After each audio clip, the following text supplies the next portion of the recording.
Teku Kat Ali merupakan salah satu pejuang Aceh di wilayah pantai barat selatan yang gigih dalam melawan penjajah Belanda. Semangat juangnya inilah yang membuat para Marechausee Belanda kocar-kacir. Pada bulan Mei 1926, Kolonel G. F. V. Gosenson ditugaskan ke Bakongan dan ditempatkan ke dalam pasukan yang dipimpin oleh Kapten Bahrens yang juga menjabat sebagai Komandan Marsos Belanda di wilayah Kluet dan Trumon, Aceh Selatan. Kapten Gosenson kemudian berangkat ke Trumon, dia berhasil mendesak pasukan Kat Ali. Kemudian Kat Ali dan sebagian pasukannya pindah ke pedalaman Aluburang, Lawe Sawah, Kluet Timur. Disinilah Kapten Gosenson menggali informasi tentang keberadaan Panglima Besar Kat Ali. Patut disayangkan ada seorang penduduk yang berkhianat dan memberitahu tentang keberadaan Kat Ali bersama pengikutnya. Kemudian Kapten Gosenson bergerak berdasarkan informasi dari penduduk tersebut. Dia berhasil menyergap Kat Ali bersama pasukannya.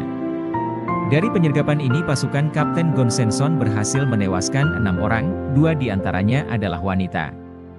Kapten Gosenson meyakini di antara mayat itu terdapat mayat Kat Ali, karena di antara yang syahid juga terdapat Imam Sabi yang terkenal kesetiaannya terhadap beliau dan perjuangannya. Imam Sabi masih didapati menggantungkan keranjang rotan kecil pada lubang luka di belakangnya. Di samping itu pada tubuhnya didapati rencong pusaka. Rencong itu memakai gagang khusus dan besar modelnya. Selain itu ditemukannya juga mayat seorang lelaki yang diperkirakan sebagai Teku Nago. Sedangkan kedua wanita yang syahid, satu diantaranya adalah istri Teku Kat Ali yang bernama Fatimah dan satu lagi pembantunya. Di samping mayat-mayat ditemukan juga seekor ayam betina yang bertengger di atasnya dan seekor beruk kecil yang setia mendampinginya. Kedua hewan itu merupakan benda-benda bertuah milik Teku Kat Ali dan istrinya. Kemudian Kapten Gosenson memenggal kepala Teku Kat Ali dan mengaraknya keliling kampung.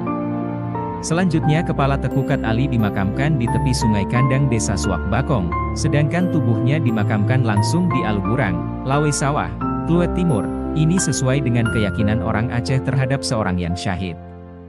Pada batu nisan itu tertulis, Coet Ali Gesneuveld 25 Mei 1927 atau Kat Ali tewas tanggal 25 Mei 1927.